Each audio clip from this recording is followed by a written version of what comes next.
भदोही में oxygen gas cylinder की कालाबाजारी करते 2 अभियुक्त गिरफ्तार, 9 सिलेंडर बरामद।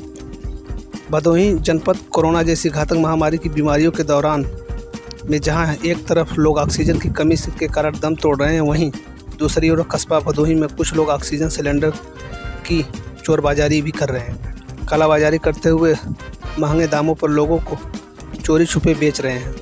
उक्त सूचना के आधार पर स्वाट टीम द्वारा कस्बा भदोही अंतर्गत सलीमपुर फत्तूपुर के पास बंद पड़े अनन्या वर्कशॉप के अंदर दबिश देकर मौके से ऑक्सीजन सिलेंडर की कालाबाजारी एवं चोरबाजारी करते हुए 2 अभियुक्त सुग्रीव कुमार मोदलवाल और श्याम गुप्ता को गिरफ्तार किया गया है, जिसके कब्जे से मौके से 6 ऑक्सीजन सिलेंडर खाली तथा 3 ऑक्सीजन सिलेंडर भरा हुआ बरामद किया गया।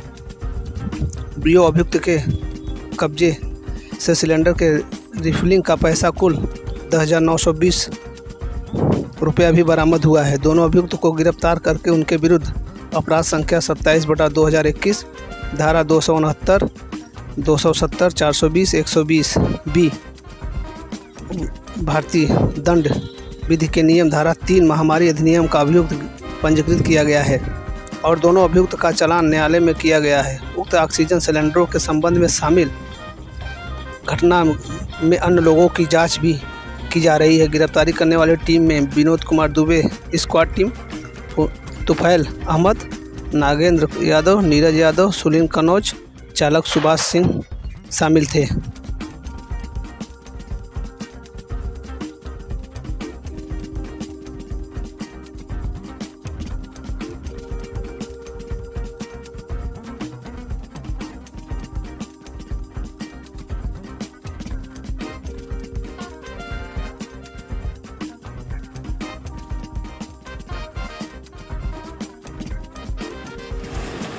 ये क्या मामला है आपका? पिछले काफ़ी दिनों से हम लोग को सूचना प्राप्त हो रही थी कि जनपद भदोही में जो ऑक्सीजन सिलेंडर की कालाबाजारी चल रही है, इसी क्रम में हम लोगों के द्वारा गुप्त जांच की गई, जिसमें कल 2 लोगों को इसमें पकड़ा गया है, जिसमें एसओजी की टीम भी लगी हुई थी और हमारे इंस्पेक्टर जो भदोही हैं वो भी इसमें लगे हुए थे। तो ये वो 2 लोग हैं, इसमें एक का नाम सुग्रीव है और दूसरे का नाम श्याम गुप्ता है। ये दोनों ही लोग यहाँ पर पहले से ही ऑक्सीजन की सप्लाई करते हैं। चूँकि इस समय ऑक्सीजन के सिलेंडर्स की कमी हो रही है, तो इस वजह से इन लोगों ने इसकी कालाबाजारी करना प्रारंभ कर दिया और इसी की सूचना पर इनको कल पकड़ा गया है, जिसमें आप देख रहे हैं पीछे कि हम लोगों ने करीब 9 जम्बो सिलेंडर इनसे बरामद किए हैं और वो सारा सामान भी हम लोगों ने बरामद किया है जो ऑक्सीजन की सप्लाई देते समय काम आता है।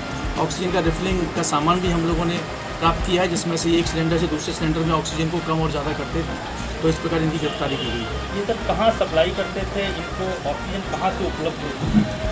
ये एक पुराने ठेकेदार हैं और यहाँ के जितने भी प्राइवेट हॉस्पिटल्स हैं इसमें काफ़ी समय से ये काम कर रहे थे। क्योंकि इस समय जब ऑक्सीजन की ज़रूरत ज़्यादा मात्रा में लोगों को हुई तो उन्होंने इसकी कालाबाजारी प्रारंभ कर दी है।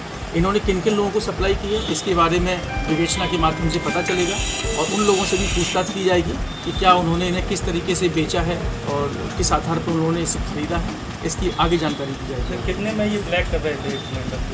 देखिए, अभी तक जिनको कल पकड़ा गया है उन्होंने 10,000 रुपये के आसपास बताया है कि 10,200 रुपये इनके पास से बरामद हुआ है और 6,000 रुपये में ये सिलेंडर की कालाबाजारी कर रहे थे। तो इस प्रकार, और हो सकता है कि ये कम और ज़्यादा में भी किसी को देते हों। ये जब आगे विवेचना होगी तो उसमें क्लियर होगा कि ये कितने रुपए में किस किस को सिलेंडर दिए। सर, सरकारी सप्लाई भी ये लोग जो है क्या L2 में ऐसी चीज़ें आ रही थी कि L2 में भी ये लोग सप्लाई कर रहे थे? आपकी बात बिल्कुल सही है और ये लोग L2 में यहाँ पर सप्लाई दे रहे थे, लगातार सप्लाई दे रहे थे। लेकिन इसी बीच जब ऑक्सीजन सिलेंडर्स की कमी पड़ रही थी तो ये उसी में से कालाबाजारी कर करके अब इसमें किस किस की मिली भगत है ये आगे जांच का विषय है और विवेचना के माध्यम से वो सब जो भी दोषी होंगे उन सबको पकड़ा जाएगा और सबको जेल भेजा जाएगा। इन सिलेंडरों का क्या होगा? अभी फिलहाल ये सिलेंडर जो है इनको हम लोग अभी मालखाने में जमा होंगे, लेकिन चूंकि ये इस समय की ज़रूरत का सामान है तो हम कोशिश करेंगे कि जल्द से जल्द इसे रिलीज किया जाए और तत्काल इसको जो है विभिन्न अस्पतालों में या जहाँ पर इसकी ज़रूरत होगी वहाँ इनको भेज दिया जाए, जिससे ये पुनः अपने कार्य में लगेगा। सर, एक चीज़ ये समझना चाह रहे हैं कि ये अगर जैसे सरकारी और प्राइवेट सप्लाई कर रहे थे तो सिलेंडर जहाँ से रिफिलिंग करा रहे थे तो वहाँ से तो अगर देखा जाए तो बहुत गिनती के आ रहे थे, तो क्या इसमें जो L2 के कर्मचारी हैं या अन्य लोग भी मिले हो सकते हैं, क्योंकि बिना उनकी मिली भगत तो वहाँ से तो निकल नहीं सकता है वहाँ की सप्लाई का। देखिए, अभी इसमें किसी संभावना से इनकार नहीं किया जा सकता है, इसीलिए हमारे इंस्पेक्टर भदोई के द्वारा इसमें मुकदमा दर्ज किया गया है। इसकी विवेचना की जा रही है और उम्मीद है कि CDR के माध्यम से, सर्विलांस के माध्यम से जो भी सटीक जानकारी होगी उसको विवेचना में सम्मिलित किया जाएगा और सभी दोषियों को नियमानुसार कार्रवाई करके जेल भेजा जाएगा। सर, इसमें कितने लोग हैं? अभी फिलहाल 2 लोग पकड़े। और सर, कोई फरार भी है इसमें? कितने लोग फरार है इसमें? नहीं, फरार कोई नहीं है इसमें, 2 ही लोग पकड़े गए हैं। इसके बाद विवेचना के माध्यम से आगे लोग जो भी आएंगे उनको जेल भेजा जाएगा।